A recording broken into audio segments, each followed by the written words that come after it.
Inazuma Eleven. Si on parle de cette licence aux enfants des années 2000 en France, alors il y a 9 chances sur 10 qu'ils connaissent au moins un personnage entre Marc et Axel, ou alors qu'il ait déjà entendu ce générique. Inazuma Eleven. Si le match est dur, on s'en sortira. Aujourd'hui, je vais pas seulement vous expliquer l'histoire de l'anime comme énormément de youtubeurs l'ont fait, mais aujourd'hui, je vais vous raconter comment Inazuma Eleven a marqué toute une génération de sa création jusqu'à aujourd'hui. On va voir vraiment toute l'histoire de la licence, que ce soit l'anime, les jeux vidéo, comment la licence a explosé en Europe et les secrets les mieux gardés de Level 5. Comment ce gars, fan de foot et de jeux vidéo, Akihiro Ino, allait réussir à créer une œuvre qui allait devenir un symbole des animés de sport et qui allait marquer toute une génération. Comment Inazuma Eleven est parvenu à transcender les frontières de la culture populaire pour même réussir à s'imposer dans une publicité Nike en 2022 aux côtés des meilleurs joueurs du monde.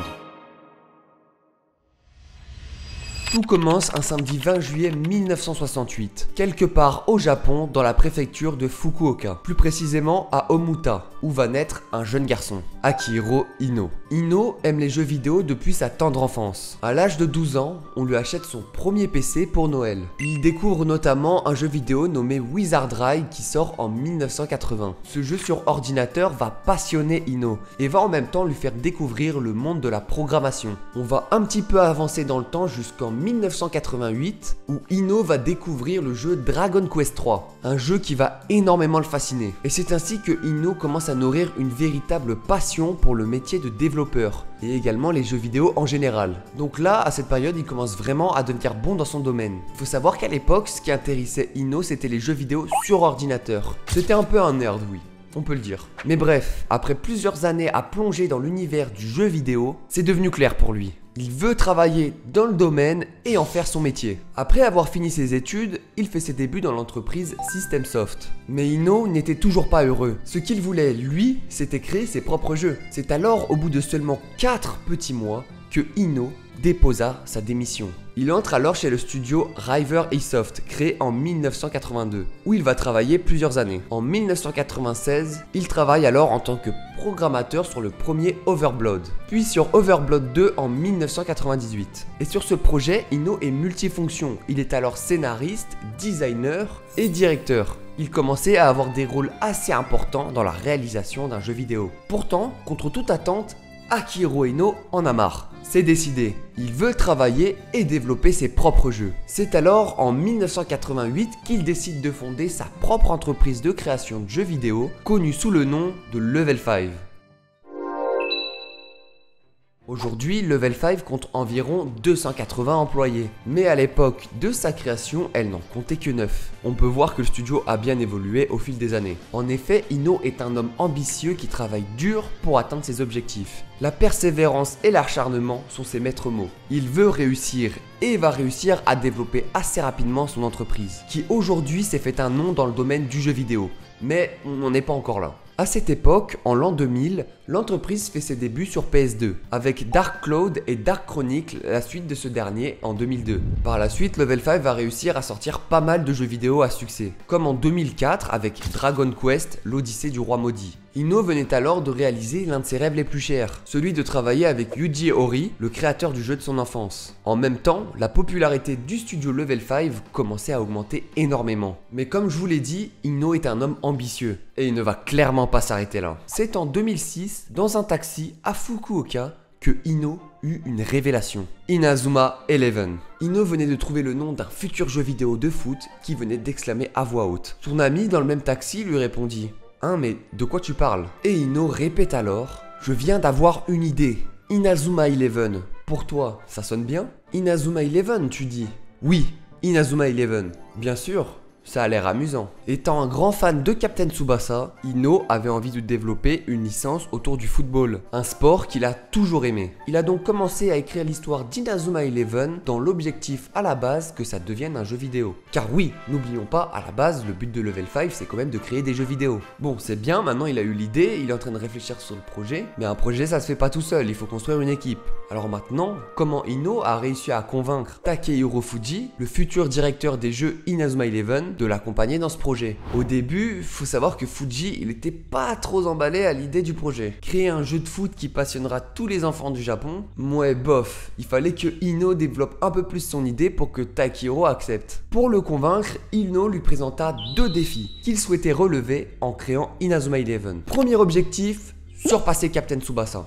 Et oui, on connaît tous le manga Olive et Tom qui a connu un grand succès dans les années 80 grâce à son animé diffusé à travers le monde. D'ailleurs, c'est une œuvre qui va beaucoup inspirer Ino dans la création d'Inazuma Eleven. Et deuxième point, créer un jeu tellement influent que des enfants ayant débuté le football en jouant à Inazuma Eleven pourraient un jour jouer dans l'équipe nationale japonaise. D'ailleurs, ça ne vous rappelle rien? Cette scène est présente sur la dernière cinématique d'Inazuma Eleven 3 qui représente au final le rêve de Ino, avec un enfant qui découvre le football en regardant marquer les autres devenir champion du monde. Le garçon devient alors passionné de foot à un tel point que grâce à Inazuma Eleven, il finit par jouer dans la sélection japonaise. Un beau clin d'œil. Bon, maintenant pour revenir à notre époque dans la création d'Inazuma Eleven, il faut savoir que le football en 2006 au Japon, c'était beaucoup moins populaire qu'aujourd'hui. Et la sélection qui représentait le football nippon était beaucoup moins considérée et n'avait pas de très bons résultats. Contrairement à aujourd'hui où le football japonais a vraiment évolué. Ça avait déjà un petit peu évolué par rapport aux années 80, on va pas se mentir, grâce à Olive et Tom, mais c'était clairement moins qu'aujourd'hui. Aujourd'hui, le football est devenu un sport qui déchaîne les passions des Japonais. Et leur niveau a vraiment augmenté ces dernières années, avec une victoire en Coupe d'Asie en 2011, un 8e de finale de Coupe du Monde en 2018 perdu de peu contre la Belgique, et un autre 8e de finale perdu en 2022 contre la Croatie au tir au but. En plus, en 2022, ils ont fini premier de leur poule devant l'Espagne et l'Allemagne, de grandes nations du football. Tout ça pour dire que convaincre quelqu'un de travailler sur un jeu vidéo de foot au Japon était beaucoup moins évident qu'aujourd'hui. Mais finalement, au fil des discussions avec Ino, Takehiro va accepter de travailler sur Inazuma Eleven. Une fois Takehiro Fuji convaincu, il fallait créer l'histoire, les techniques et les personnages. La première technique mémorable qui a été développée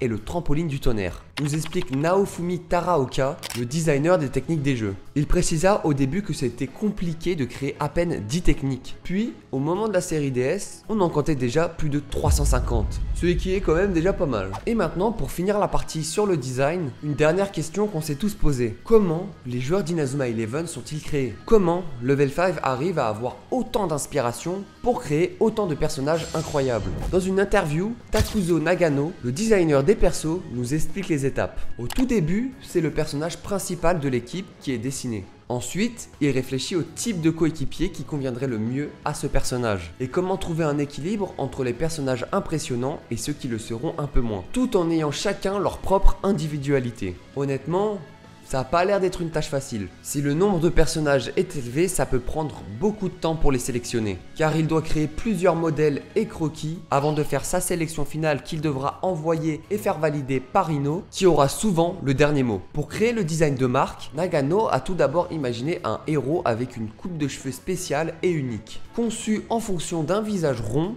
avec un bandeau de couleur Sancho. Aussi, étant donné que le jeu vidéo implique la réalisation de coups spéciaux, la morphologie du personnage a été adapté en conséquence. Du coup, il a élargi volontairement les bras et les mains de Mark Evans pour contrer les attaques spéciales de l'ennemi. Et je sais pas si vous avez remarqué, pour les joueurs, c'est plutôt les pieds qui ont été élargis. Ils font clairement tous du 46, c'est n'importe quoi. Mais bon, c'était clairement pour avoir un meilleur rendu sur les coups spéciaux. Il ajoute aussi que lorsqu'il dessine les persos d'Inazuma, il prend en compte la tranche d'âge ciblée, du coup, un public jeune. Les mangas qu'il affectionnait dans son enfance ont eu une influence sur les designs des persos. À mon avis, il kiffait Dragon Ball, vu le design de Axel.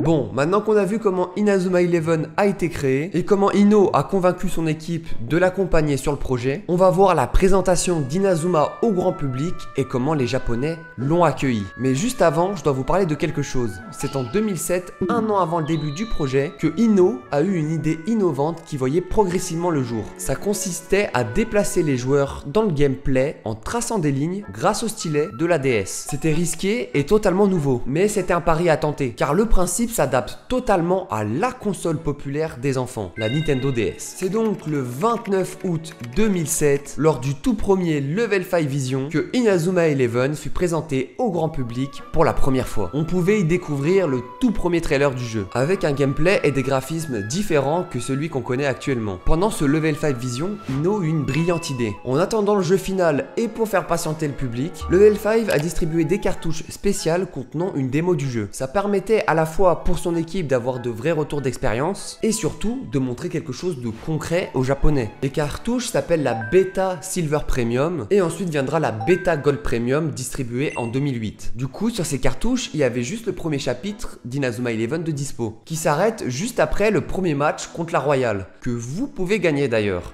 Et sur la Gold Premium, il y avait en plus une démo du jeu Professor Layton. En tout cas, les retours du public ont été très bons, ce qui confirma à Ino et à son équipe qu'ils allaient faire un bon jeu. Après les bons retours du public japonais sur la bêta, Ino savait qu'il fallait un nouveau défi pour faire d'Inazuma Eleven un succès encore plus grand. Un défi qu'aucun autre créateur de jeux vidéo n'avait encore relevé. C'est à ce moment-là qu'il décida de non pas créer seulement un simple jeu vidéo, mais un projet cross-média en développant aussi un animé pour populariser davantage Inazuma Eleven. Ça confirme encore une fois qu'à la base Inazuma Eleven est un jeu. Après, même si Inazuma Eleven est un jeu, le jeu vidéo peut clairement remercier l'animé d'avoir existé, car c'est en partie grâce à l'animé que Inazuma Eleven est devenu aussi populaire. C'est le studio OLM qui s'est occupé de la production de l'animé au japonais et Array Multimédia de la distribution en Europe. Mais avant de produire un animé, il faut savoir si la licence va marcher. Normal, le studio ne veut pas être à sa perte. Généralement, il suffit de voir si les ventes du manga sont bonnes ou si la licence est mise en avant dans le Shonen Jump. Sauf qu'avec Inazuma Eleven, c'était compliqué. On n'était sûr de rien, étant donné que c'était un jeu vidéo et que les deux supports de l'œuvre allaient sortir en même temps. C'était risqué, pas vraiment d'indicateur pour dire que Inazuma Eleven allait marcher. Alors dans ce bourbier, comment Ino a réussi à convaincre Katsuhito Akiyama du studio OLM pour produire un animé? Lors de la réunion entre Ino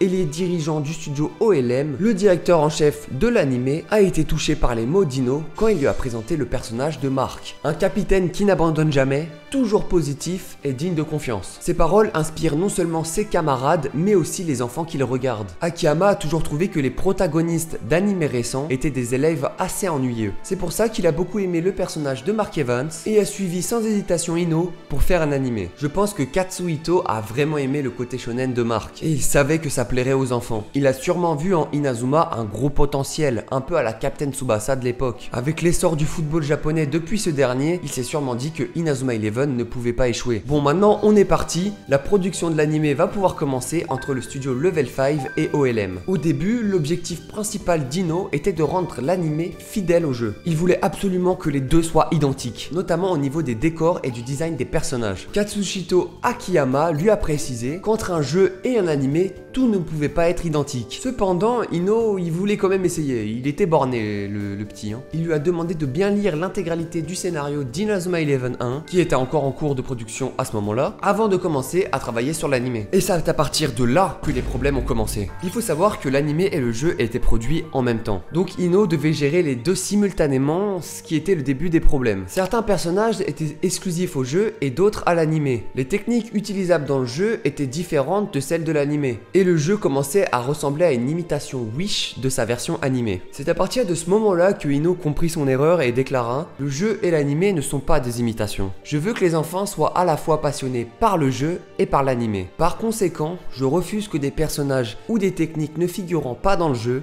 le soit dans l'animé. Pourtant, il existe quand même quelques exceptions, comme le super trampoline du tonnerre qui n'est pas disponible dans la version japonaise de IE1, ou encore le tripégaz, la tornade puissance 2, le blocage spectral. Bon, j'avoue je fais mon casse-couille, c'était l'instant nerd.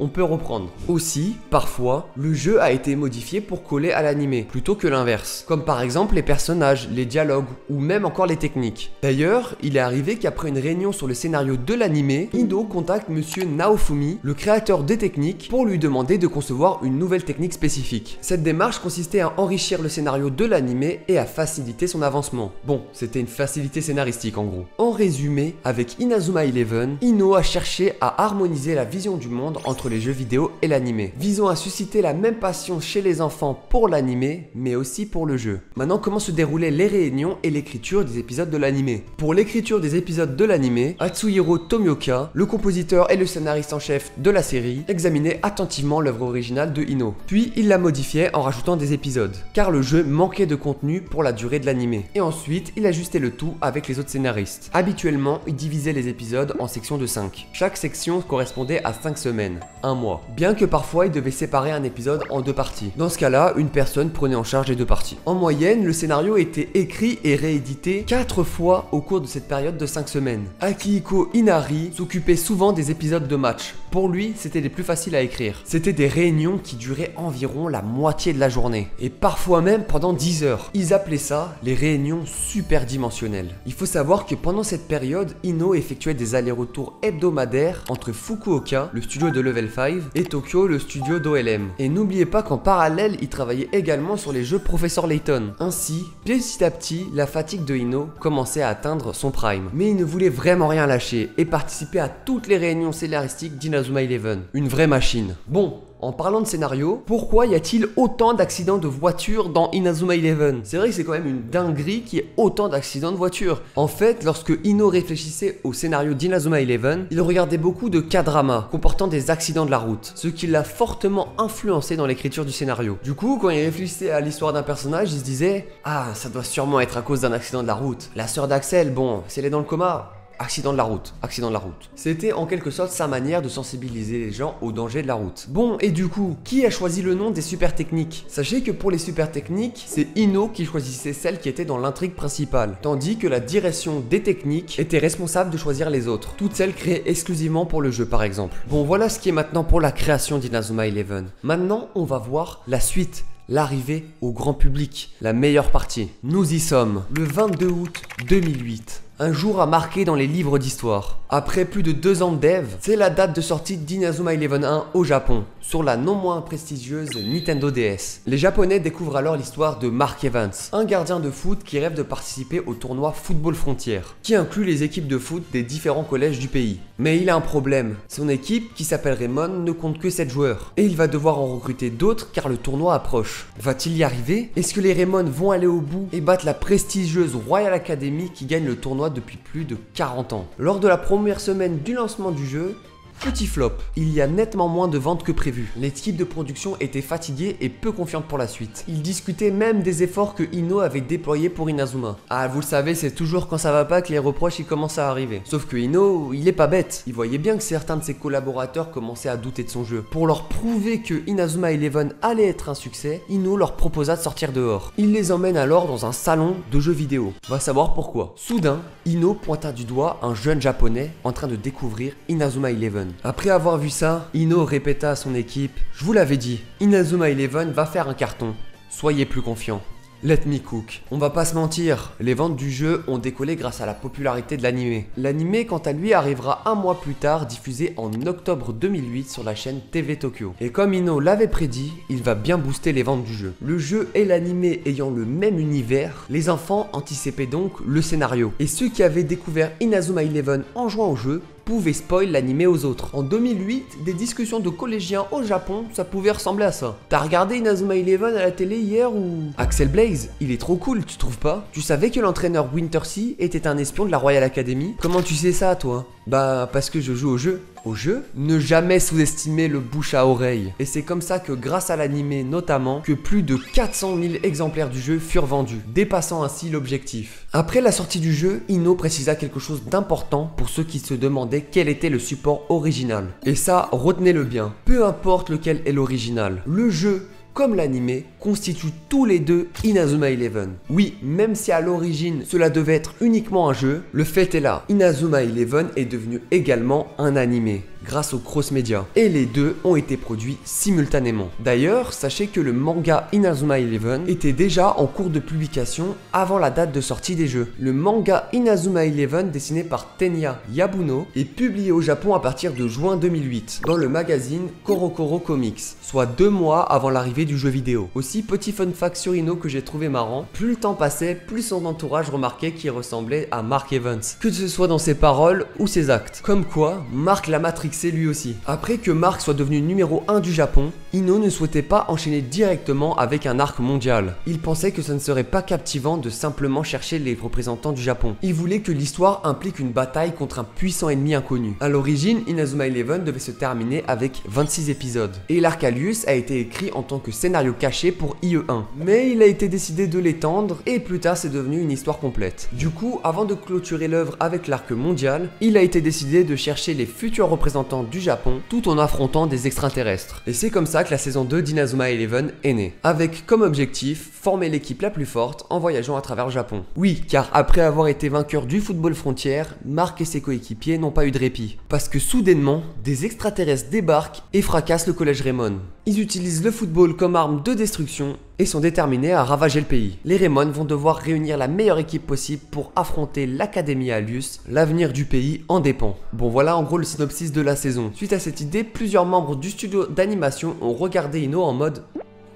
mais t'es vraiment sard là? En vrai, nous aussi on a été surpris. Personne ne s'attendait à que ça parte aussi loin, honnêtement. Ino nous raconte qu'il a pris un grand plaisir à écrire cet arc. À l'époque, il disposait plus de temps et il a pu réellement approfondir le développement de personnages. Et vraiment, ça se ressent. La saison 2 est une pure masterclass, avec un scénario prenant et des nouveaux personnages vraiment attachants. Notamment l'histoire d'un certain Sean Frost, un attaquant douté d'une double personnalité. D'ailleurs, voici le premier croquis de Sean Frost réalisé par Takuzo Nagano. J'ai appris récemment qu'il avait été conçu à la base pour être un séducteur, mais cette idée a été abandonnée. Heureusement. Également, l'idée de l'écharpe orange a été abandonnée pour y laisser une écharpe plus neutre, une écharpe blanche. La saison 2 est pour beaucoup l'une des meilleures saisons d'Inazuma Eleven. Et ce n'est pas pour rien. Comme je vous ai expliqué tout à l'heure, Inazuma est à l'origine une œuvre destinée aux garçons d'école primaire et collège. En 2009, à partir de l'arc Alius, la série a été adaptée pour être appréciée par un public plus diversifié. Le scénario et les enjeux sont devenus plus complexes et plus matures. Après, on va pas se mentir, même si elle a changé de direction à ce moment-là, la cible principale reste la même. C'est toujours une œuvre destinée aux enfants. Mais au moins maintenant vous comprenez le passage de Peggy 7 à Peggy 12 chez nous pour Inazuma Eleven 2. Il faut savoir qu'après IE1, tout s'est enchaîné très vite. Le jeu IE2 a été dévoilé lors du deuxième Level 5 Vision, environ un mois après la sortie du premier Inazuma Eleven. En avril 2009, le magazine Famitsu annonce la sortie du jeu pour le 1er octobre 2009 au Japon. En juillet de la même année, Level 5 annonce que 2 versions du jeu distinctes seront disponibles à la sortie. La version Tempête de glace et Tempête de feu, chacune contenant quelques petites différences comme des personnages exclusifs à l'une ou l'autre version, à la manière un peu des Pokémon. Sachez que l'idée n'était pas prévue à la base. En fait, pendant le développement de celui-ci, ils ont remarqué qu'il y avait beaucoup plus de personnages et d'équipes que dans IE1. Ainsi, plutôt que de tout regrouper en une seule version, ils ont décidé de scinder le jeu en deux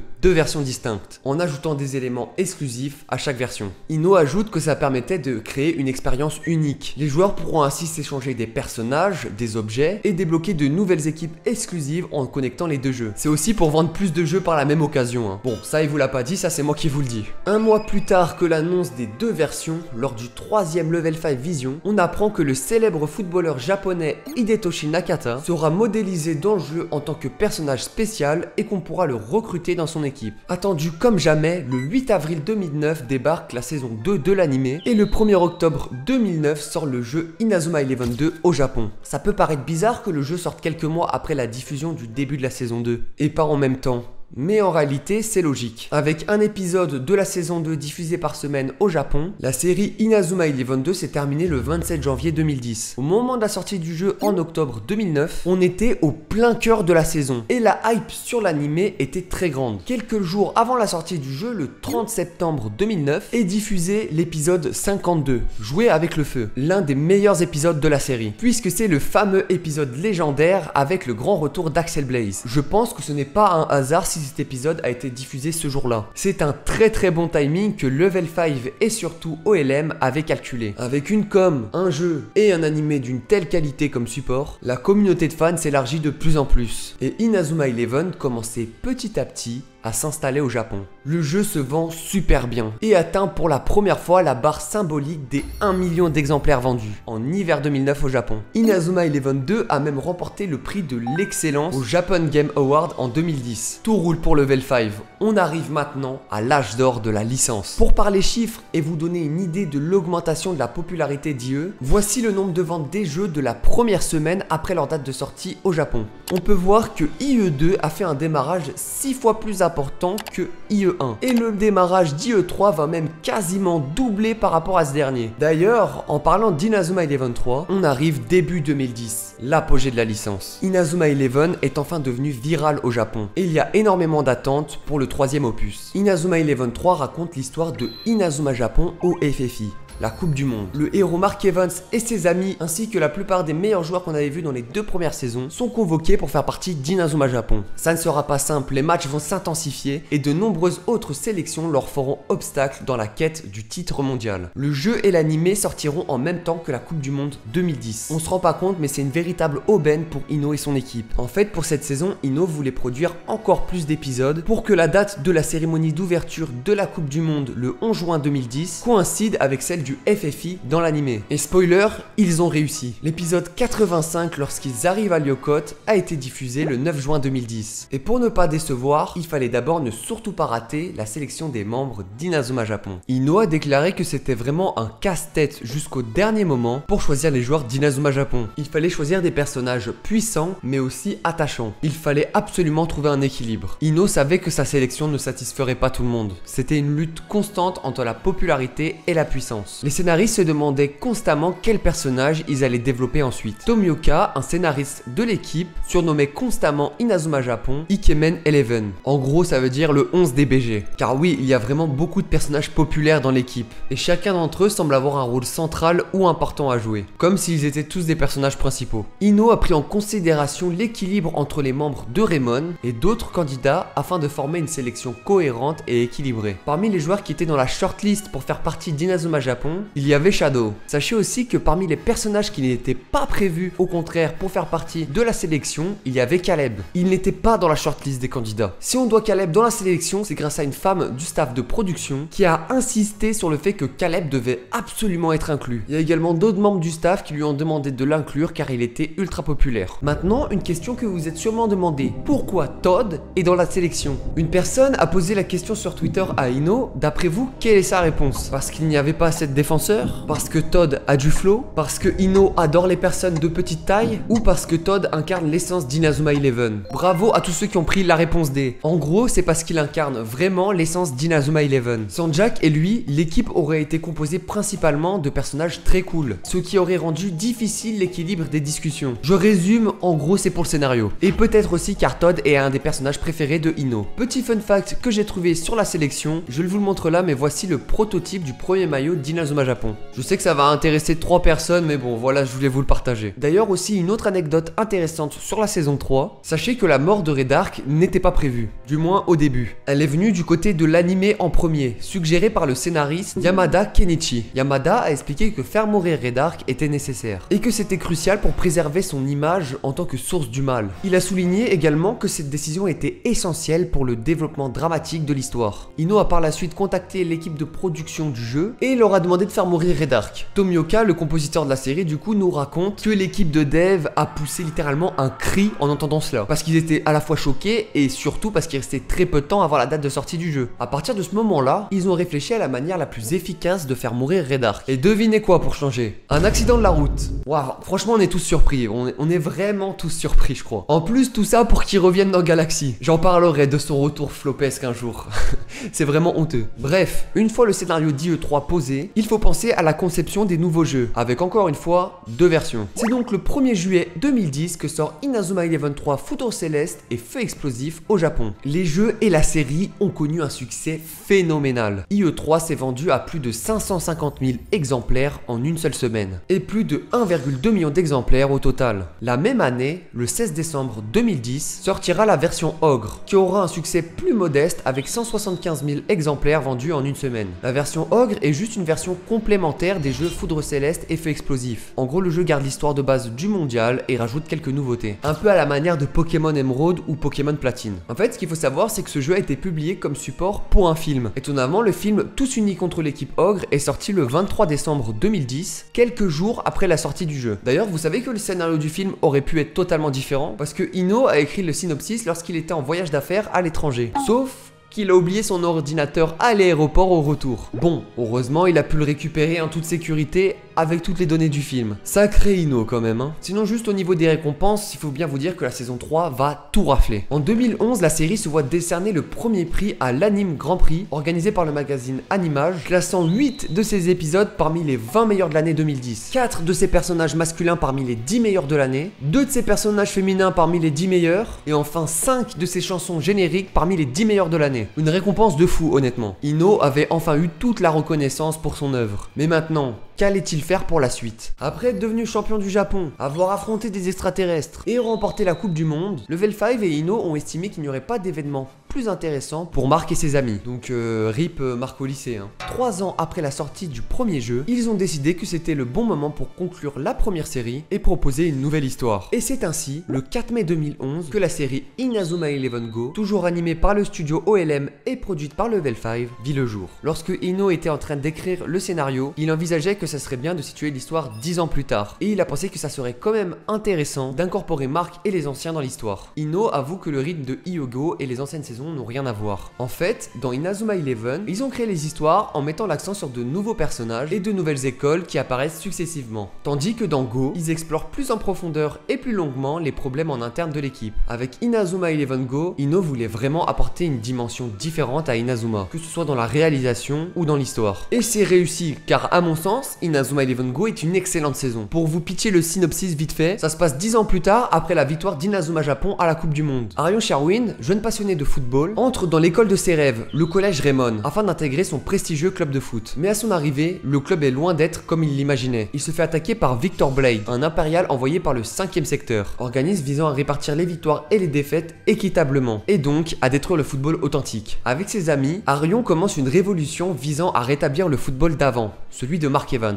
Mais avant ça, ils vont devoir enchaîner les victoires à la route du sacre. Donc pour la création d'Arion maintenant, il faut savoir que Ino, il avait une idée en tête. Si Mark était le soleil, alors Arion serait la brise. Si Marc était un personnage qui tirait les gens vers le haut, Arion lui pousserait les fesses des gens vers le sommet. Bon, c'est une métaphore un peu bizarre, mais c'est pour dire que Arion sera toujours là pour ses coéquipiers. Quand Ino cherchait le nom pour Tenma, donc Arion, je précise pour les 2-3 derrière qui auraient pas suivi, mais Tenma c'est le nom de Arion en japonais, il voulait qu'il évoque quelque chose qui grandit et qui s'élève vers le ciel. Il l'a donc nommé Tenma, ce qui signifie Pégase, et Matsukaze pour son nom de famille. Il a opté pour quelque chose qui évoque un protagoniste capable d'apaiser et de réconforter les gens. Ino décrit Arion comme celui qui soutient les personnes et souffle à travers le cœur des gens afin de guérir tout le monde. Le mec est trop chaud. Pour le design, Ino voulait donner à Arion une apparence plus dynamique, tout en conservant un peu de maturité dans son design. Ce qui le préoccupait surtout, c'était de savoir si le nouveau protagoniste pourrait rivaliser avec Marc. Il souhaitait que Arion devienne un nouveau type de personnage principal, et qu'il soit apprécié par tout le monde, quel que soit l'âge. Bon, pour le coup, c'est un peu raté. Désolé Ino, mais il y a des haters de Arion. Donc pour vous, je vous ai retrouvé en exclu le premier design de Arion. Faut savoir que Ino, il a pas du tout aimé sa coupe de cheveux, donc il l'a rejeté. Donc merci Ino d'avoir évité ce massacre. On te remercie tous. Pour son deuxième design, Nagano s'est inspiré des ailes de Pégase pour sa coiffure. En vrai, on se rend pas compte, mais c'est un véritable défi de créer un protagoniste après Marc. Et pour le coup, je trouve qu'ils ont plutôt bien réussi. Maintenant, pour les jeux Go, sachez qu'il existe encore une fois 2 versions différentes. Inazuma Eleven Go Lumière et Inazuma Eleven Go Ombre. Sortis le 15 décembre 2011 au Japon et le 13 juin 2014 en Europe. Car oui, nous les Européens, on a toujours eu 3 ans de retard avec le Japon. Mais ça, nous en reparlerons un peu plus tard. En tout cas, c'était les premiers jeux Inazuma à sortir sur 3DS au Japon, avec une évolution graphique incroyable. La 3DS a fait du bien. Les jeux étaient vraiment beaux, avec toujours de belles cinématiques et de la belle 3D pour les décors et les super techniques. À chaque nouveau jeu Inazuma, de nouvelles mécaniques étaient toujours introduites. Pour IE2, c'était les tirs de loin notamment, pour IE3, les super tactiques, et pour Go, le concept des esprits guerriers. En fait, avec le passage de la 2D à la 3D, Ino s'attendait à ce qu'il y ait beaucoup plus de nouveautés pour les jeux Go Ombre et Lumière. Mais au final, le plus gros changement, c'était juste Inazuma Eleven Eleven en 3D. D'après Nagano, en termes de performance de la 3DS, la fonctionnalité la plus notable était d'intégrer les duels d'esprit guerrier. C'est une mécanique qui n'aurait pas du tout été possible sur DS, mais grâce à la 3DS du coup c'est devenu possible. Les esprits guerriers ont donc été d'abord créés pour le jeu vidéo et ont eu un gros impact dans la mise en scène, comme par exemple dans l'animé. Alors... pourquoi le jeu il est autant détesté? C'est vrai que les jeux n'ont pas eu le meilleur démarrage pour la licence niveau chiffres, avec pas plus de 135 000 ventes la première semaine au Japon. Bien que ce score soit inférieur à celui des Ogre Attack, ça reste quand même un démarrage correct. D'un point de vue personnel, je pense sincèrement que le jeu n'est pas très bon, même si la série est bonne. Il faut comprendre que jouer au jeu Inazuma est une expérience différente de l'animé. Et d'ailleurs c'est pas moi qui le dis, c'est Ino qui l'a dit lui-même, comme je vous l'ai dit tout à l'heure. Jusqu'à maintenant, les premiers jeux nous permettaient beaucoup de liberté en match et pendant l'histoire. Ici, le jeu est beaucoup trop scripté, avec trop de dialogue, surtout en match avec les phases guidées. T'as vraiment pas l'impression de jouer avec un sentiment de liberté. Même au niveau des recrutements, la nouvelle idée sur le système de recrutement était cool avec les objets etc. Sauf que c'est extrêmement difficile de recruter des bons joueurs, à part avec plus de 100 ou 200 heures de jeu en aftergame. Je me rappelle que durant mon aventure, durant tout le let's play, j'avais pu en recruter que 2 ou 3. Et encore, c'était pas les persos qui m'intéressaient le plus. On doit alors se contenter de l'équipe classique pendant tout le jeu, ou alors recruter des randoms pas forcément intéressants. En plus, on notera un aftergame pauvre en termes de contenu et surtout l'absence d'énormément de techniques et des joueurs des anciens jeux. Je pense que c'est principalement pour toutes ces raisons là que beaucoup de gens n'ont pas aimé le jeu. Mais bref, si vous voulez que je fasse une vidéo dédiée pour expliquer plus en détail les problèmes de ce jeu, n'hésitez pas à me le dire en com. Maintenant, on va parler d'une intrigue qui est mise en place autour de Mark depuis le début. Avec qui Mark va-t-il finir? Parce que oui, c'est dans Inazuma Eleven Go et dans ce jeu qu'on a eu la réponse. La raison pour laquelle ils ont choisi Nelly comme épouse de Mark dans l'animé au lieu de Sylvia et Camélia, bien que ce soit Camélia dans Go Ombre, d'ailleurs c'est pour ça que Go Lumière est meilleur, hein. En fait, tout simplement parce que choisir Nelly, c'est la possibilité de créer des drames intéressants dans des scènes familiales. Ino précise qu'avec Sylvia et Camélia, il ne pouvait imaginer que des scènes ordinaires de vie domestique. Mais avec Nelly, il était plus facile de créer des scènes comiques, comme la mauvaise cuisine de Nelly par exemple. Ils ont deux caractères qui se complètent et je sais pas vous, mais personnellement je suis totalement d'accord avec lui. En parlant de Mark, vous voulez savoir ce qu'il faisait avant de devenir l'entraîneur de Raymond dans Go? Eh ben il était joueur en ligue professionnelle. Après avoir été écarté de l'équipe nationale en raison d'une blessure, il est devenu l'entraîneur de Raymond après avoir entendu parler du 5e secteur. C'est pour ça que je voulais avoir une saison sur Mark au lycée, pour savoir comment il est devenu pro. Mais bon, on n'aura jamais le droit au bonheur. Enfin si, on a eu le droit au bonheur. Surtout fin 2010 et début 2011, avec l'arrivée d'Inazuma Eleven en Europe et surtout dans notre bonne vieille France. Le 30 août 2010. Jour à marquer dans les livres d'histoire. C'est la date du tout premier épisode d'Inazuma Eleven diffusé en France sur Disney XD. Je me rappelle quand j'étais petit, j'avais découvert cette série légendaire pendant les vacances scolaires. C'était l'épisode 2, le moment où la Royal Academy arrivait. J'étais choc-barre devant ce poulet. La série animée arrivera également quelques mois plus tard sur Gulli, qui a vite compris le succès et le potentiel de cette licence auprès des enfants. Mine de rien, Gulli va énormément contribuer au succès de la licence. Dites-moi dans les commentaires si vous avez découvert avec Disney XD ou Gulli, mais je pense que pour beaucoup ça doit être Gulli logiquement. Quant au premier jeu, il sortira le 28 janvier 2011 en France. Et oui, je l'ai eu moi aussi. Je vous jure qu'à cette époque, on parlait que de Inazuma avec mes potes. Ça faisait des matchs de IE1, on tentait de reproduire des techniques dans la cour. Il y avait aussi ceux qui regardaient les épisodes en japonais sur Dailymotion pour avoir de l'avance et spoiler les autres sur le retour de Byron en saison 2. Ceux qu'on fait ça, honte à vous, on vous voit. Enfin bref, Inazuma Eleven commençait à gagner énormément de popularité en France. Un an plus tard, le 16 mars 2012, la série animé et le jeu Inazuma Eleven 2 sortent en Europe, attendu comme jamais. Et ça va faire comme avec le Japon 3 ans plus tôt. C'est là, précisément à ce moment, que la licence va exploser en Europe. Le jeu Tempête de glace et Tempête de feu se vendent comme des petits pains. Et la série animée marche super bien. En plus de la série et des jeux, il y a même un jeu de cartes Inazuma qui sort dans tous les bureaux de tabac en France. C'est simple, cette année tu te réveilles, tu manges, tu dors, tu chies Inazuma. Tous les enfants rêvent de ressembler à Axel Blaze ou alors Sean Frost. Dites-vous bien, en 2012, on a eu le droit à 2 jeux Inazuma sortis en Europe. Avec d'abord Inazuma Eleven 2 et ensuite Inazuma Eleven Striker le 28 septembre 2012. Seulement un an après sa date de sortie au Japon. Inazuma Eleven Striker est le premier jeu Inazuma qui sort sur Wii, une console extrêmement populaire à cette époque. Un jeu comprenant les personnages des 3 premières saisons, avec un gameplay différent axé sur les matchs. Enfin bref, Inazuma gagnait énormément de popularité en France et en Europe. Et à cette période, Level 5 était sur le toit du monde.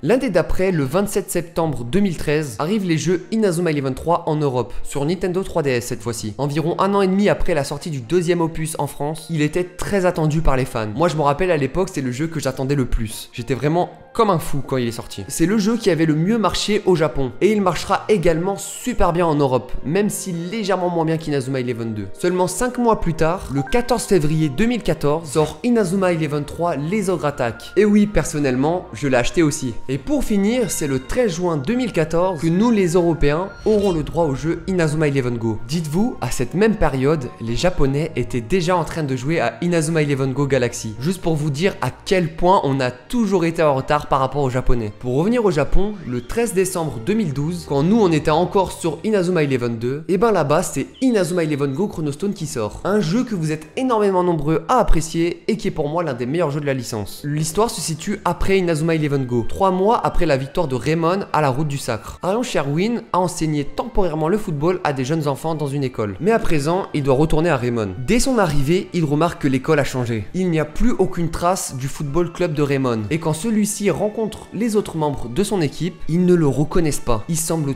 tous avoir oublié le football. Alors que Arion semblait perdu devant cette nouvelle réalité, un jeune garçon étrange du nom de Alpha se présente à lui. Alpha révèle que c'est lui qui a effacé la mémoire de ses amis. Il souhaite l'élimination du football et faire oublier définitivement ce sport à Arion en changeant son passé. C'est alors qu'apparaît Ferune, un nouvel allié venu du futur qui lutte contre l'élimination du football. Il propose alors son aide à Arion afin que tout redevienne comme avant. Mais pour faire face à cette nouvelle menace, ils vont devoir constituer l'équipe ultime. Une équipe composée des meilleurs joueurs de l'histoire et entraînée par le grand-père de Mark en personne, David Evans. Honnêtement, l'histoire des voyages dans le temps de cette saison est totalement adaptée pour un jeu vidéo RPG, avec forcément des beaux décors sur 3DS, des bons OST et l'exploration de nouveaux environnements ultra bien réalisés par Level 5. Tout y est. Niveau ambiance, on se sent vraiment voyager à travers les époques. Le jeu est très complet avec beaucoup plus de personnages et de super techniques disponibles que les jeux Go. Une map immense et un aftergame conséquent rallongent également la durée de vie du jeu. Les deux nouvelles mécaniques des armures et Miximax sont également super cool. Bref, Inazuma Eleven Go Chronostone Tonnerre et Brasier ont tout pour nous faire kiffer. Oui, le jeu est bien, c'est une bonne chose, mais niveau vente, ça donne quoi? Car c'est quand même le plus important. Le jeu Chronostone fait un peu mieux que son précédent, avec plus de 168 000 ventes la première semaine. Ça reste un score plutôt modeste pour la licence. Le jeu sortira le 13 juin 2014 chez nous les Européens. Et chez nous, laissez-moi vous dire que le jeu a mieux marché qu'au Japon. Retenez bien cette date d'ailleurs, parce que le 13 juin 2014, avec Chronostone, c'est la dernière fois qu'un jeu Inazuma Eleven est sorti en Europe. Ah oui, ça fait mal, ça commence à remonter. Il est temps maintenant de parler de cette fameuse saison beaucoup controversée et du fameux jeu jamais sorti en Europe. Je veux parler bien sûr d'Inazuma Eleven Go Galaxy. L'histoire d'Inazuma Eleven Go Galaxy se situe après les événements de Chronostone. Le FFI V2, la Coupe du Monde collégienne de football, va bientôt commencer. C'est pourquoi il est important pour le Japon de constituer la meilleure sélection possible. On pouvait s'attendre à une équipe légendaire avec des Bailong, Sol ou bien Njord. Eh bien non. Au lieu de ça, l'entraîneur de la nouvelle équipe, Redark, parce que oui, il est bien revenu à la vie, et annonce alors les 11 nouveaux représentants japonais. Oui, seulement 11. Arion, Victor et Ricardo appelés avec 8 randoms. Après l'annonce de la sélection, un match amical commence contre la Royal Academy. Mais le match s'annonce être catastrophique. En effet, mis à part les 3 joueurs de Raymond, aucun ne sait jouer au football. Est-ce que Inazuma Japon sera vraiment capable de remporter le FFI Vision 2? Voilà l'intrigue de la saison. Sauf qu'au final, c'est plus compliqué que ça. On va apprendre que les joueurs que Redark a sélectionnés ne sont pas vraiment si random que ça. S'il les a pris, c'est parce qu'ils possèdent des totems, la nouvelle feature d'Inazuma Eleven Go Galaxy, qui représente des esprits animaux. Car oui, j'ai oublié de préciser, mais les esprits guerriers, armure et Miximax sont interdits. La nouvelle feature a sûrement été inventée pour les jeux. Vu qu'on sait la plupart du temps que l'animé et le jeu sont produits en simultané, il leur fallait une nouvelle mécanique pour vendre et rendre le gameplay du jeu différent du précédent, comme ils l'ont toujours fait en soi. Après, libre à vous de les aimer ou non. Au final, vers la moitié de la saison, on apprendra que Arion et les autres ne jouent pas un tournoi mondial, mais en fait un tournoi intergalactique depuis le début, et qu'ils vont devoir affronter toute la galaxie. Ils n'ont pas le choix, ils doivent gagner pour sauver la Terre. Voilà un gros résumé de Galaxy. En vrai, je trouve que c'est plutôt une bonne idée qu'ils aillent dans l'espace. Au moins, ça fait pas trop répétitif avec la saison 3. C'est une saison extrêmement controversée. Pourquoi? Déjà parce qu'elle prend pas du tout en compte Chronostone. C'est vraiment une saison à part, avec un tout nouveau cast. C'était très risqué de la part de Level 5, et vous allez voir que ça va se ressentir dans les ventes du jeu. Du coup, au niveau du jeu maintenant, Inazuma Eleven Go 3 Galaxy est sorti au Japon le 5 décembre 2013 sur Nintendo 3DS 3DS en deux versions, Big Bang et Supernova. Il faut savoir que la licence à ce moment-là, elle perdait en visibilité, avec un animé qui marchait pas vraiment bien et un dernier jeu qui s'est vendu moyennement au Japon. Et le déclin va bien se confirmer, avec les petites 91 000 ventes des jeux Galaxy en une semaine, soit quasiment 2 fois moins que Chrono Stone. Alors comment expliquer cela? Car en soi, perso, l'animé j'ai pas aimé, mais le jeu je l'ai trouvé plutôt bon. Alors pourquoi la licence baisse en audience et pourquoi le jeu se vend moins bien? En vérité, il y a plusieurs raisons à cela. Première raison, c'est la nouvelle gêne. Oui, car on peut constater factuellement qu'à partir de Go, les ventes des jeux ont baissé. C'est un phénomène normal, les gens aiment pas le changement. C'est comme par exemple Naruto avec Boruto. Boruto fait beaucoup moins de ventes et d'audience comparé à Naruto. Pourtant, c'est plutôt bien aussi. Deuxième raison, sûrement aussi par rapport à Galaxy. C'est sûrement que les Japonais ont moins accroché à la saison. On se doute qu'ils ont été aussi déçus en voyant les joueurs sélectionnés. D'ailleurs, ça se confirme totalement dans les sondages de popularité au Japon. Les joueurs de Galaxy arrivent constamment en dernier. Et surtout, l'une des raisons les plus importantes, je pense qu'à cette période, Level 5 a un peu lâché Inazuma pour mettre le paquet sur le premier Yokai Watch en termes de pub, com, etc. Level 5 lance une nouvelle licence qui se veut concurrencer Pokémon, de par ses jeux vidéo ou par son animé. Je pense qu'à ce moment-là, Galaxy s'en battent un peu les couilles en SAR. Après 2014 et le flop de Galaxy au Japon et du coup en Europe, pendant 4-5 ans, on n'a rien eu sur Inazuma. Aucun jeu, aucun animé, rien.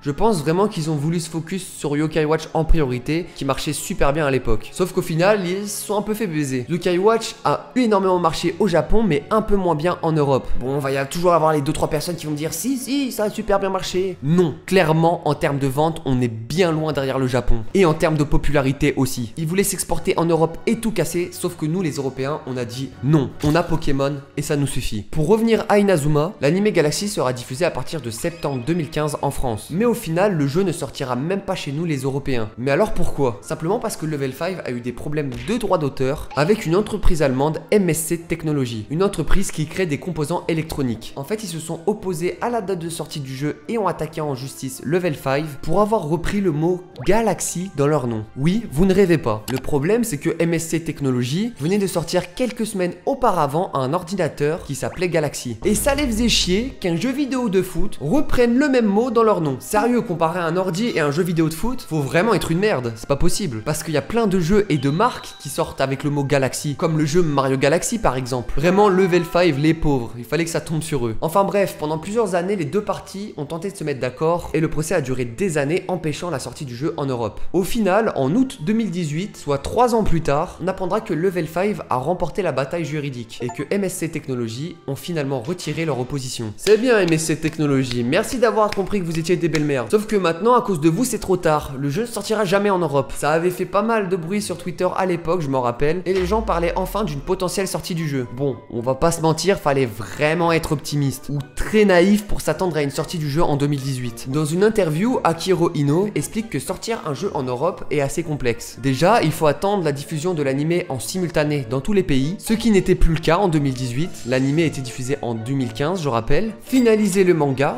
pour que ça aide au max les ventes du jeu à se lancer. Il était déjà sorti également. Et encore mieux, dans l'idéal, sortir un jeu dans une compète comme l'Euro ou la Coupe du Monde, parce que ça booste énormément les ventes du jeu. Je vais vous le dire, déjà que le jeu a pas bien marché au Japon, le sortir en 2018 en Europe, ça n'aurait aucun sens. Surtout que la Switch venait de sortir depuis un an et était en train de tout exploser. La Nintendo 3DS commençait à tomber dans l'oubli. De plus, pour ne rien arranger, la plainte de MSC Technology a été retirée après la Coupe du Monde, qui était la seule opportunité de booster un peu les ventes du jeu. Pour toutes ces différentes raisons que je viens de vous dire, c'est sûr que les ventes du jeu auraient été catastrophiques. Et ça, Level 5 l'avait bien compris. Mais pour les 2-3 qui ne seraient pas encore convaincus et qui attendent encore la date de sortie du jeu, je pense qu'il y a vraiment plus de chances que vous croisez un alien dans votre jardin que de voir Inazuma Eleven Go Galaxy en Europe un jour. Je le pense sérieusement. Enfin bref, après l'échec de Galaxy et une licence qui commençait peu à peu à tomber dans l'oubli, Level 5 décide de faire son grand retour avec Inazuma Eleven Ares, qui arrive plein de promesses avec un nouveau trailer dévoilé lors de l'été 2016 dans un nouveau Level 5 Vision. Le développement d'un jeu vidéo et de produits dérivés sont également annoncés. Pour tout vous expliquer, l'histoire se passe dans une timeline différente, après la saison 1. Nous suivons l'aventure de 3 nouveaux personnages. Sonny Wright, membre du club de l'île de Lointe, Elliot Humber de l'école Polaris et East Moore du collège Selene. Sonny Wright et ses amis, originaires de l'île de Lointe, voient leur club de football dissous, car ce dernier n'a pas réussi à obtenir de sponsor, ce qui est désormais nécessaire pour avoir une licence de club. Leur seul espoir est de rallier Tokyo et le collège Raymond, dont le le club a été dissous un an plus tôt après la victoire de Mark au Football Frontières. En effet, afin de renforcer toutes les équipes du Japon en vue de la Coupe du Monde, tous les joueurs de Raymond se sont vus dispatchés à travers les équipes du pays. Déterminés à regagner leur club, Sony et ses amis participent au tournoi Football Frontières sous les couleurs de Raymond. Ino nous fait la promesse qu'un jeu est prévu et devrait arriver en même temps que la Coupe du Monde 2018 avec une sortie mondiale en simultané. Que rêver de plus? L'idée est hypante, la série a l'air cool et on n'a pas eu de jeu Inazuma Eleven depuis 4 ans. Ainsi, toute la flamme d'Inazuma s'est rallumée et beaucoup de gens à travers le monde attendaient cette série et ce jeu avec impatience. Inazuma Eleven Ares no Tanbin est diffusé du 6 avril 2018 au 28 septembre 2018 sur TV Tokyo au Japon. La série est plutôt bonne,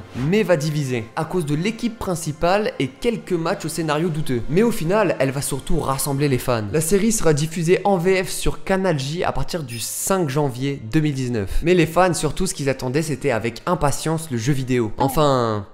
vous commencez à comprendre. On va encore une fois rentrer dans les problèmes. La sortie du jeu est dans un premier temps annoncée pour l'été 2018. Mais tout ne va pas se passer comme prévu et Level 5 va subir de nombreux retards de dev. La date de sortie devient automne, puis hiver 2018, avant d'être annoncée pour le mois de mai 2019, soit déjà un an plus tard que la date de sortie initiale. En fait, chez Level 5, on est en plein doute. Ils ne sont pas satisfaits du gameplay et de leur jeu. Après le léger retard de développement, c'est en 2019 qu'une autre démo jouable était annoncée. Cette démo permettait de jouer un match entre Inakuni Raymond et Zeus. Entre temps, Inazuma Eleven Orion, la suite d'Inazuma Eleven Ares, vient d'être annoncée et sera diffusée à partir du 5 octobre 2018 au Japon. Mais en gros, pour vous faire un rapide résumé, Orion est un FFI V2, comme la saison 3, mais en moins bien, vraiment moins bien. Une animation à désirer, un scénario bancal, sans aucun sens écrit au fur et à mesure et énormément de fanservice. Le 27 septembre 2019, la diffusion de la série Inazuma Eleven Orion se termine, tandis que le jeu Inazuma Eleven Ares est toujours en plein développement. Peu de temps après la diffusion du dernier épisode d'Inazuma Eleven Orion, Level 5 a publié une déclaration et surtout qu'il changerait de nom et qui s'appellerait désormais Inazuma Eleven Great Road of Hero. À ce moment-là, le jeu devait reprendre le scénario de Ares en ajoutant dans le jeu des épisodes avec les personnages des anciennes saisons. C'est un tout nouveau jeu, mais qui reprend la base de l'ancien jeu. Il explique qu'ils pourront ainsi approfondir l'histoire des personnages n'apparaissant pas dans la série Ares. En effet, en voyant tous les retards de dev et que la hype sur la série Inazuma Eleven Ares est passée depuis longtemps, Ino et Level 5 se sont dit qu'il n'y aurait pas trop d'intérêt à sortir un jeu uniquement sur Ares. Ça a fait un peu comme avec Galaxy. À quoi bon sortir un jeu pour perdre de l'argent? Le 28 mars 2020, Ino tweet ceci. On apprend donc qu'il y a encore plein de difficultés vis-à-vis du jeu et on peut donc s'attendre à un nouveau report. Ensuite, le 1er avril 2020, non, ce n'est pas un poisson d'avril, Ino fait un nouveau post sur le blog des développeurs qui annonce le Great Road que nous connaissons. Enfin,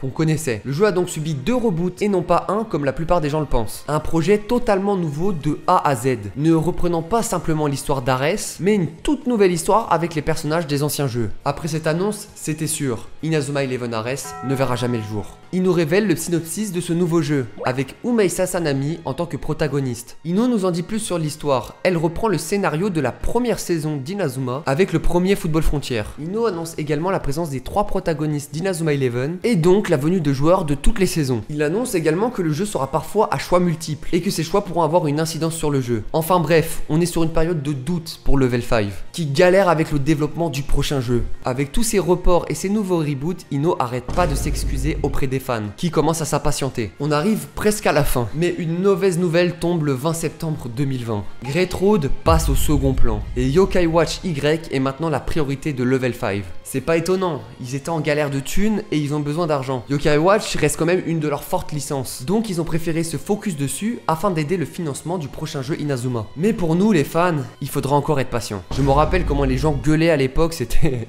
fallait y voir hein. Les prochaines informations qu'on va avoir seront le 2 avril 2021, soit 1 an et 1 jour après le dernier post de Ino sur le blog des développeurs. Alors là, ils vont essayer de rassurer les fans qui commençaient vraiment à râler. Je vous jure qu'à cette période, les gens ne croyaient plus du tout en Level 5. Bref, sur le blog, ils nous parlent de l'avancée du jeu et nous montrent un tout nouveau trailer. Mais ça va pas être suffisant pour calmer la colère des fans. Honnêtement, ils ont dû avoir un mental en béton armé chez Level 5 pour supporter la pression. Ino, j'ai l'impression qu'il a pris 2-3 cernes de plus dans cette période. On arrive maintenant à une nouvelle date clé, le 21 juillet 2022. À Akihiro Ino nous a donné des news sur le futur jeu Inazuma Eleven, qui est maintenant prévu pour 2023. Pour commencer, le jeu a changé de nom. Il s'appelle désormais Inazuma Eleven Victory Road, le jeu final de Level 5. Mais alors, pourquoi changer encore une fois de nom? En fait, encore une fois, le jeu n'est plus ce qu'il devrait être. Comme je vous l'ai dit, Great Road devait être un jeu basé sur le premier Football Frontier, mais avec les personnages de toutes les saisons. Une sorte de Ares All-Star quoi. Mais Ino a changé d'avis pour une histoire originale avec aussi la possibilité de jouer les anciens joueurs. Maintenant, dans Victory Road, il y aura deux modes. Le Story Mode, où on va suivre l'histoire d'Unmei Sasanami dans son collège et toutes ses aventures en tant que manager. Car oui, pour la première fois, le protagoniste n'est pas un joueur, mais bien un manager parce qu'il ne peut plus jouer au foot à cause d'une maladie. Et ensuite, le mode chronique, dans lequel on pourra recruter les joueurs des anciennes saisons, faire des matchs multijoueurs, etc.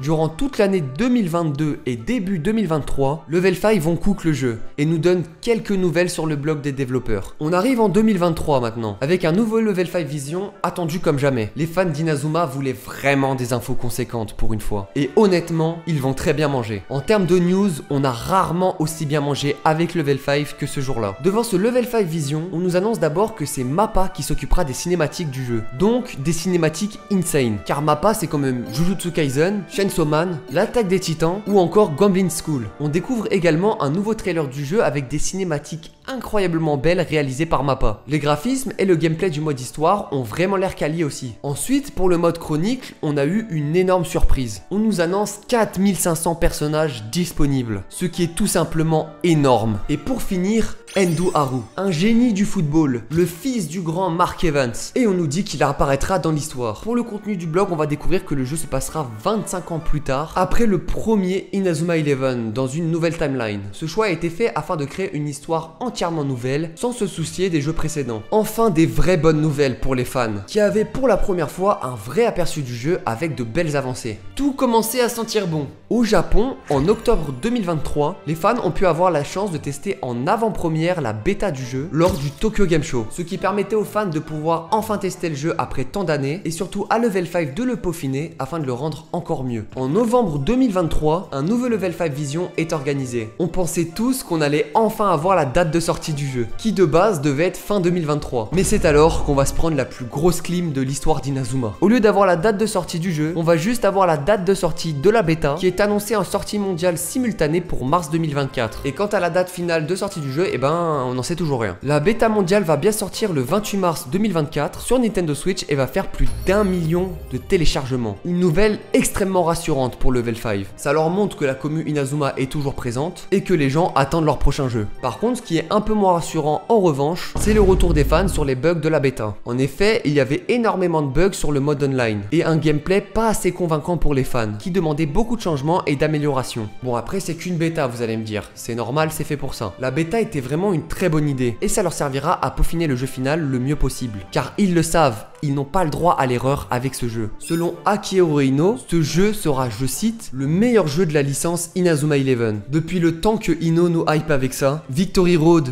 le jeu ultime pour tout fan de la licence, un jeu à la fois captivant, avec une histoire exceptionnelle, mais aussi compétitif pour une durée de vie de 5 ans. Forcément, ça fait rêver. Alors est-ce que Victory Road sera bel et bien le jeu ultime qui fera de nouveau vivre la licence Inazuma, ou celui qui enterrera définitivement cette dernière? Une chose est sûre, s'ils échouent avec ce jeu, alors ça sera sûrement la fin d'Inazuma Eleven. Ino et Level 5 espèrent vraiment que ce jeu pourra relancer la licence. C'est pour ça qu'il y a énormément de pression en interne et que le jeu a été beaucoup repoussé. Récemment, la bêta a eu une mage, avec la correction de quelques bugs et surtout l'ajout du chapitre 1 du mode histoire. Et pour le coup, c'est vraiment encourageant. Les fans ont l'impression d'avoir été entendus. Level 5 a apporté pas mal de petites modifications qui ont été sympas, sachant qu'il sortira aussi sur Steam et PS4, PS5. Ils veulent bien faire et ça c'est une bonne nouvelle. Pas comme Game Freak avec les derniers jeux Pokémon par exemple. Même si tout n'est pas parfait, même si leur communication laisse à désirer ces dernières années, on n'a jamais été aussi proche d'avoir un nouveau jeu Inazuma. Pour l'instant, au moment où je tourne la vidéo, on n'a toujours pas la date de sortie et on attend des levels de Level 5 pour le mois de juillet. Mais après plus de 9 ans d'attente, on peut bien leur laisser encore quelques mois. Je pense qu'un animé produit par Mappa sera prévu, soit en même temps que la sortie du jeu comme ils l'ont toujours fait, soit quelques temps après. En tout cas, comptez sur moi pour vous tenir au courant et jouer à ce jeu quand il sortira enfin. Peut-être fin 2024 ou début 2025, je pronostique. Dites-moi, vous pensez que ça sera quand en commentaire. Sur ce, c'était Rems. J'espère que la vidéo vous a plu. J'espère également qu'elle vous aura appris des choses. C'était l'histoire complète de la licence Inazuma de A à Z. Elle m'a demandé énormément de recherche et de travail. N'hésitez pas à liker la vidéo et à vous abonner pour récompenser mon travail. Et sur ce, je vous dis à la prochaine les gars.